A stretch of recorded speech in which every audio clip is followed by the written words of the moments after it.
Wait, let me explain something to you. I am not Mr. Lebowski. You're Mr. Lebowski. I'm the dude. Why don't you make like a tree and get out of here? Now I'm here to answer any questions you children may have about the monorail. Me! Can it outrun the Flash? You bet. Can Superman outrun the Flash? Sure, why not? It's the Al Travis Show, but we're lucky getting guests like our next one. She is Shannon Watson, head dog, big cheese, the gal in charge at Majority in the Middle. Shannon, for all folks new to the program this week, what is Majority in the Middle?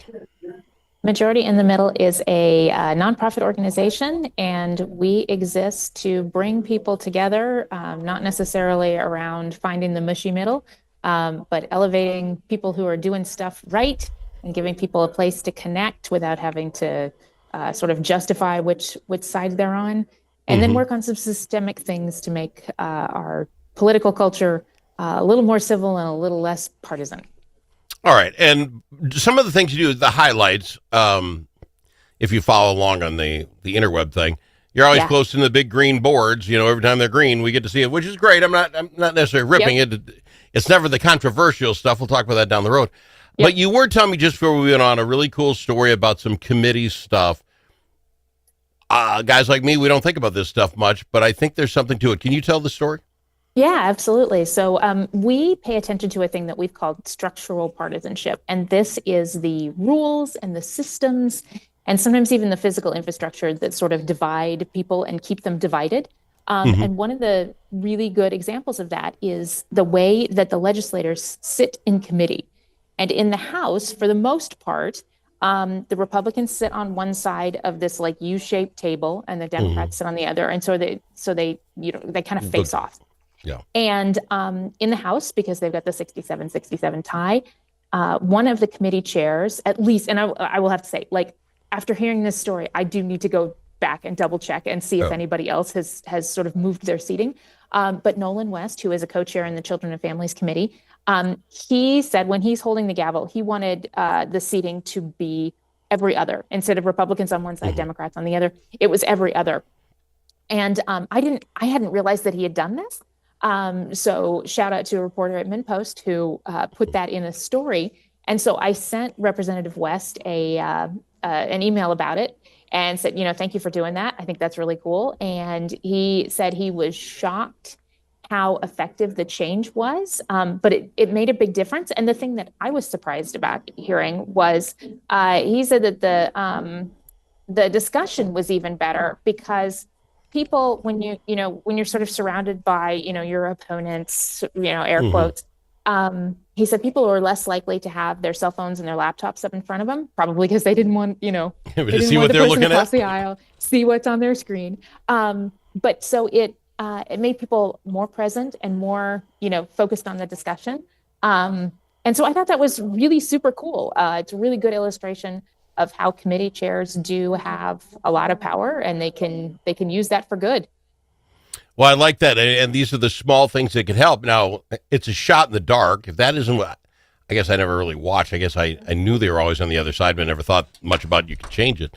Good thing no fisticuffs, right? I mean, you don't know what's going to happen. You sit next to the other person you hate the worst on the other side of the aisle. It could have got nasty, but it hasn't. So maybe this thing will catch on. Let me ask you, because I know you feel that this is going to get better, but I'm not feeling it today. Yeah. And I don't mean to be all negatrometer on you, but some of the things that are going, well, everything, especially in the Senate side, seems to be completely on, and I know you have green lights. Yeah. The things that will move the needle in the state of Minnesota, not let's call, Bob Parker Boulevard, Main Street now, whatever they're about on. Right. It seems to be falling on party lines. I had on with me Senator Carla Nelson earlier today. Yes. And she had a bill about girls in girls sports and boys in boys sports. Yep. Now, I know that's a touchy subject. I'm not saying it is not. Yep. But if you look at any polling in the world, this is about a 75-25 thing. Most people don't want the crossover. But that's not how it went. Now we have at least 6 of these blue dog Democrats. Yes. I find it hard to believe I took 6 blue dog Democrats. We sat down and have a beer, and they again wouldn't. Not all of them. I mean, people can have different opinions, but somebody somewhere has to fall to the other side in my book if we're like the rest of America. It went on a party line vote. I guess my point is, and I guess my thought is, it seems when push comes to shove, everyone's in lockstep. This is Republicans as well. They're in lockstep. Right. Everybody's in lockstep. And that scares me with 3 weeks ago. You know, it's interesting. There were a couple of bills that the Senate and the House debated yesterday that they did pass, and those were sort of green boards. Like I put one post up with both of these things, and it wasn't just like 100% green board or green board with a couple of red ones. Oh, and I suppose for your listeners who don't necessarily follow the legislature. Green board means everybody votes for, and red board would be everybody votes against. And it goes to that aligns to the way that the voting boards look, because to pass a bill, everybody's vote has to be public. Like there's no secret vote to get a bill. A final bill passed. Sometimes they can do voice votes on things like amendments and stuff, but yes. So anyways, so I pay a lot of attention to those. And one of the things that I noticed yesterday was that there were a couple of bills that passed, and they both had bipartisan support and they both had bipartisan opposition. Okay. And I think that's a super, really sort of interesting way to show have you probably hit the sweet spot with particularly these omnibus bills. If you have bipartisan support and bipartisan opposition, you're probably hit the sweet spot of where most Minnesotans are. And these bills, were they the big bill? What was? Give me an idea what they were about. In the House, it was the transportation bill, transportation omnibus bill. So there was some significant like money spent. Yeah. Right. There's money. There's policy. And it's not Bob Jones freeway. And then I'm looking up to see which one thank goodness for radio that you can't see me scrambling for my phone. And it's fine. Why don't you look at that? We'll go and then the one in the Senate was the liquor omnibus. And was so that transportation and liquor were things that had bipartisan support and bipartisan. And what was the liquor bill on? I guess I didn't realize that. I'm presumed because I only know about half of them. They're all for liquor. They're fine with liquor. I have no idea. What was the bill about? I mean, right. Well, it was an omnibus bill, so it had several provisions. Okay. Yeah, we frequently do a liquor omnibus, which has all the liquor stuff in one bill. We do that pretty much every year. It's not a specific committee, but it's a specific bill. All right, fair enough. Let's go to break. I really want to talk because I think, again, what I saw yesterday, I did watch the Attorney General Ellison committee meeting. I think that shows us, again, some of this stuff that's going on. We'll talk about it coming up after this with Shannon Watson. I'm Majority in the Middle. Dust from livestock buildings can be harmful to your animals and to you. Coughing animals can lead to costly vet visits and other serious health problems. Now there's an environmentally safe solution for your dust problems. It's called DustLock. DustLock can control the dust all summer long with just one application. Protect your animals and your health with DustLock. Learn more at dustlock.com. Do you have a closet full of old videos, photos, slides, or films? Regain that space and preserve those memories for future generations. Visit archivinglifemedia.com or call 952-829-8018. See how safe and simple it is to digitize all your media. Gain peace of mind knowing that all those important memories will be saved and can be seen and shared again. Do it today. Check out archivinglifemedia.com or give them a call, 952-829-8018.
The Al Travis Show, the last place you can go and hear all sides. Respectful, thoughtful, and grateful. Grateful to have her. She's Shannon Watson, majority in the middle on the Al Travis Show. The Attorney General meeting with the fraud group yesterday, he didn't have to be there, which is cool, and he went.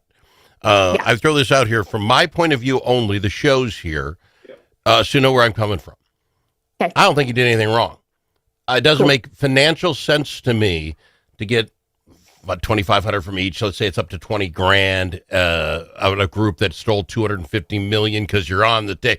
Makes no sense. If you're going to get in that game, I want more than $20,000 that goes into my commercial buying pot. I'm not even going to buy a car. To me, unless there's this grand or huge, I just want America to fail thing, and I don't believe that. It financially makes no sense to me. So I'm on the side that maybe he tripped into something, and I don't like phone calls, people recording crap. Something's there, but I don't believe nefarious on his part. So this is where I'm coming from on this deal. But we have to look into it. I don't think there's anything wrong. They call it a publicity stunt. I think the Republicans have to find out. Sure. How does this guy not know that Feeding Our Futures is going on when he's the head of that department and the Fed government comes in a month later and they're, they should know. I have no problem with it. But when you watch that committee meeting, I presume you did, it looks so much like the ones happen at the U.S. Congress. One guy gets on the Republican, quick trying to catch him on you said a thing, and did you mean was, and then the next guy's on the other side, and you're the greatest guy ever, Mr. Ellison, and I think, and then back to and I'm watching this going, these aren't hard questions. A Democrat on that team could have asked a good question. When did you know and when? And he's doing his lawyery thing, and I don't blame him, but I didn't fall for it either. He doesn't know all the details of every one of the 430 people that work underneath. I get that. Yeah. But I would think on the Tuesday meeting when the team gets together, what you working on, Bob? I got this Feeding Our Futures thing. Could be big, boss. Could be the biggest one across. It's unfathomable he doesn't know there was a top line about it. He didn't have to know who's involved in it. So I'm trying to piece it all together. Yeah. And I think we looked bad on all sides. And that just bothers me. It wasn't, if the Republicans are making a stunt, stop it. You have to find out who knows what and why you didn't know. I get it. And on the other side, don't play me for a fool that you never heard of Feeding Our Futures. He said it one time. It wasn't a name everyone knew like it is now. I know, but you knew because your people were suing them or looking into it. I just don't believe everybody. So I rambled on. Am I wrong here? I don't believe anyone did anything wrong, but we look stupid in that whole committee thing on all sides. Well, and that's the thing. Sometimes what happens inside the building, and there are multiple buildings in the Capitol complex, but sometimes what happens inside the building and what people care about outside the building are two very different things. There's a lot of people who get really invested in inside baseball during the session, and because legislators are dealing with an enormous amount of information in a very short amount of time. I mean, we got to remember, we have a part-time citizen legislature, and so it's only 5 months out of the year. And they're all on a bunch of different committees, and they're trying to deal with so much different information, sort of pushed at them. Which actually, I suppose, come to think of it, the same thing could be said for the Attorney General's office. There's a lot going on out of that office, some by design, some by just circumstance. That the amount of sort of responsibility that anybody can have for, just little pieces of information, that's a thing. So I think if you take the timeline into consideration, then it's entirely possible that no, he didn't know, what this was or who it was. Because that's the other piece. When we're talking about COVID and, pumping money into feeding kids and making sure that, that people are staying home and staying, illness free and, feeding kids and all those things. We know the names of Feeding Our Future because they did it wrong. Yeah. We don't necessarily know the names of 150 other organizations that did it right. And but his job, let me go ahead. Let me do this because I agree with you. But his whole job is knowing the bad guys. He's the guy who's going after the bad guys. He has to know the bad guys' names. So the 150 that did it great, no problem. Here's what I don't like. It seemed to me the Republicans only want to hang him on something so he can't go anywhere further in whatever his career. That was the feeling I got. The Democrats on the other side were protecting at all costs. When, wait a minute, Al, not a smart man. Yeah. The thing we should have hoped for out of this thing is, okay, let's say you didn't know Attorney General. How do we get to a point that the next guy, or maybe you get it again, you go on, that when the federal government comes in and say, this is the biggest thing that has ever happened in this whole thing, the Attorney General should find out. Bob, you need to raise your hand at the meeting and say, this could be big, boss. You should know about it. That's what we should have got out of this. But both sides are acting like, oh, we can hang them high, or the other side, you're not touching my guy. Can we just do what's best for Minnesotans? Is that asking too much? In the current climate, it might be. Well, see, you do this for a living. I'm watching this thing saying, stop it, and you affected me that way. So one time in my life, I would have jumped on a team and said, let's ride this thing. I don't like it anymore. I looked at it, again, I cannot see how it was about him making money, because it goes into his campaign fund, and maybe he got some more commercials. Okay, he's going to risk his entire career while these guys are pulling off $250 million. No comment. So I don't believe that. So then let's just find out how we do things better. And neither team was after that yesterday. Just neither team. Well, I think the team of the Attorney General showing up, I think that was, I agree with you. That was absolutely done right. Because being willing and able to answer questions, and then tell your side of it, because you know, when something gets framed in a news story, sometimes that's not always the entire case. And so I think him taking the opportunity to sort of tell his side of it and answer questions, I think that was the right thing to do, because yes, the legislature's job is oversight of some of these things. Yeah. Well, yeah, because somehow either these guys got the biggest cojones in the world. They know they're ripping people off, and yet they go to the Attorney General. A lot of times, at least in the movies, the bad guys stay away from the cops. It would be completely different. You know, my whole legal career is through movies. Right. You wouldn't see that happening. So the fact that it did, again, the oversight, find out how they get that brazen. How do they get to the point they think, fine, find out how this all fit together weirdly, and I'd be happy. It'd be very entertaining. When I was said and done and they gavelled out, I was no smarter for it. I was like, whatever. I was mad. Well, and so here's something that I'm sure some of the listeners are going to jump on and I might get in trouble for, but just very simplistically, because I know we're running out of time. The United States is one of the few countries in the world where kickbacks are not an acceptable part of doing business. No, you're absolutely exactly right. Yes, in completely most parts agree. of the world, kickbacks is it's part of the daily business. Known, acceptable. Just that's part of doing business, and so there's a little bit of a culture shift. I mean, yes, people should know better, and we do need to take some of those things into consideration. Well, yeah, and you're going to have to learn here. This is the laws, find out what they are. We don't do this stuff here. I get it. Yep. I appreciate you, and I'm sorry if I put you in a bad spot. I just not at all. I just want people to do better, and I got nothing out of it. I spent a lot of time watching it. I got nothing out of it that drives me nuts. I appreciate you a ton. It's majority in the middle. Thank you for doing the show with us. Absolutely, Al. Always good to see you. Shannon Watson.